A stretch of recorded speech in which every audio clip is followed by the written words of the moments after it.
안녕하세요. 한 주간의 IT 이슈를 모아 되짚어보고 시청자에게 소개하는 IT 뉴스의 창 뉴스트래킹 이서령입니다.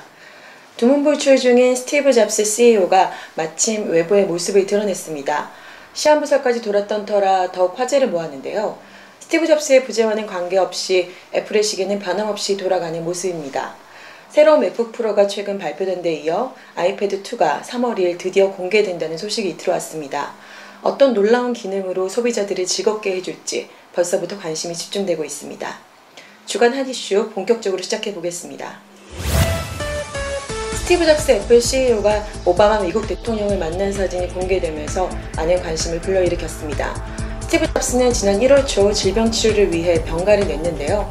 최근에는 건강 악화설을 뛰어넘어 6주 시한부설까지 돌아 업계를 술렁이게 했었죠. 그런 스티브 잡스가 지난 17일 오바마 대통령을 만났습니다. 실리콘밸리에서 진행된 당시 만찬에는 스티브 잡스를 포함해 에릭 슈미트 구글 CEO, 마크 주커버그 페이스북 CEO, 레리 앨리슨 오라클 CEO 등이 참석했습니다. 각종 악소문에 시달리던 스티브 잡스가 외부의 모습을 드러내면서 소문에 사그라드는 듯 했는데요. 이번에는 사진이 문제가 됐습니다. 부쩍 야윈 모습 때문에 또다시 업계의 걱정을 자아냈던 것이죠. 한 업체의 CEO를 뛰어넘어 전세계 IT의 아이콘이 된 스티브 잡스가 향후 애플의 어떤 모습으로 복귀할지 관심이 모아지고 있습니다. 파격적인 요금을 내세워 통신시장을 공략하겠다던 한국 모바일 인터넷 KMI의 제4 이동통신사 진입이 또다시 좌절됐습니다. 방송통신위원회는 24일 KMI의 이동통신시장 진입을 허가하지 않기로 했는데요. KMI로서는 지난해 11월에 이어 두 번째 고배를 마신 셈입니다. 탈락 이유는 지난 1차 때와 마찬가지로 자금 조달 계획에 문제가 있는 것이었는데요. KMI 측은 3수에 도전하겠다는 입장입니다. 2주 이내에 재신청을 한다고 하는데요. 이번엔 4G 직행에 승부수를 두겠다는 전략입니다. 당초 내년 예정이었던 4G를 올해 안에 도입하겠다는 것이죠. 기존 이동통신사들 대비 파격적인 요금제를 내세운 KMI의 3수 도전이 어떤 결론을 맺을지 기대되는 상황입니다. SK텔레콤에서도 아이폰을 전격 출시하기로 하면서 이동통신 시장이 또다시 술렁이는 모습입니다. 3월 출시를 위해 아이폰4 물량 조달을 곧 시작한다는 계획입니다. 그동안 국내에서 아이폰을 독점 공급했던 KT와 SK텔레콤이 본격 대결을 앞두고 있는데요. 올해 출시될 것으로 예상되는 아이폰5를 사이에 두고 두 통신사의 진검승부가 기대되는 대목입니다. 앞서 말씀드렸던 KMI가 만약 재심사를 통과할 경우 올해 국내 이동통신 시장은 일대 격변이 예상됩니다. 이런 가운데 스마트폰 라인업이 절대적으로 부족한 LG U+가 어떤 대응 방안을 마련하고 있을지에 대해서도 관심이 모아집니다. 메신저 애플리케이션의 선두주자로 700만 명 이상의 가입자를 보유한 카카오톡이 무료통화를 도입할지 이목이 집중됐습니다. 스마트폰 무료통화 애플리케이션이 쏟아지고 있기 때문인데요. 하지만 카카오톡은 무료통화 도입에 부정적인 입장인 것으로 알려졌습니다. 통화 품질을 보장할 수 없기 때문이라고 밝혔는데요. 이에 따라 카카오톡은 3G망에서 고객들이 불편 없이 통화할 수 있는 수준이 될 때까지 무료통화 출시를 연기하기로 했습니다.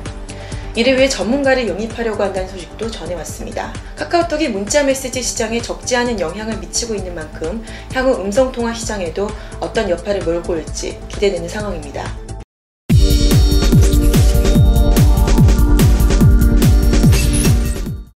프랑스의 한 코미디언이 유명 게임인 마리오 카트를 실생활에서 재현해 화제가 됐습니다. 주인공은 르미 가일라드라는 프랑스 코미디언인데요. 그는 닌텐도에서 만든 유명 클래식 게임 마리오 카트를 실생활에서 해보이기로 결심을 한 뒤 마침내 실행에 옮겼습니다. 카트를 타고 파리의 도로와 상점 앞을 질주했는데요. 뒤따라오는 차를 통해 바나나 껍질을 던지는 등 다소 위험해 보이는 행동에 보는 사람들을 불안하게 하기도 했습니다. 운 좋게도 별다른 사고는 나지 않았지만 마트 안에서 보안요원에게 쫓겨나가는 모습은 다소 초라해 보이네요.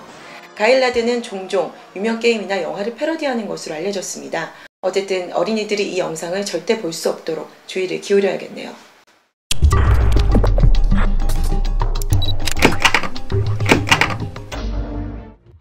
삼성전자가 자사 갤럭시 S 고객만 챙기고 자신들은 버렸다는 옴니아 이용자들의 불만이 마침내 폭발했습니다. 옴니아는 삼성전자가 갤럭시 시리즈를 내놓기 전까지 주력으로 내세운 윈도우 모바일 기반 스마트폰이죠. 현재 네이버나 다음 같은 포털에서는 옴니아 이용자들의 보상 서명 운동이 거세게 진행되고 있습니다. 다음 아고라 서명인은 4천여 명을 넘어섰다는군요. 이용자들은 삼성전자가 과장된 광고로 옴니아를 팔고 난 뒤 업데이트를 거의 진행하지 않았다고 주장했습니다. 삼성전자는 전지전능이라는 문구를 앞세워 옴니아 마케팅을 집중했으며 국내에서만 80만 대 가까이 판매한 것으로 알려졌습니다. 문제는 각종 수신 불량이나 버그 등에도 삼성이 전혀 손을 쓰지 않고 있다는 점이었는데요. 특히 쓸만한 애플리케이션이 거의 없다는 것도 문제입니다. 삼성전자 측은 옴니아 고객들의 불만을 잘 알고 있으며 곧 입장을 밝히겠다고 했습니다. 아이폰, 갤럭시 등으로 높아진 옴니아 이용자들의 눈높이를 삼성전자가 어떤 방식으로 달랠지 주목됩니다. 지금까지 뉴스 트래킹 이서령이었습니다. 다음 주에는 좀 더 새로운 소식으로 찾아뵙겠습니다.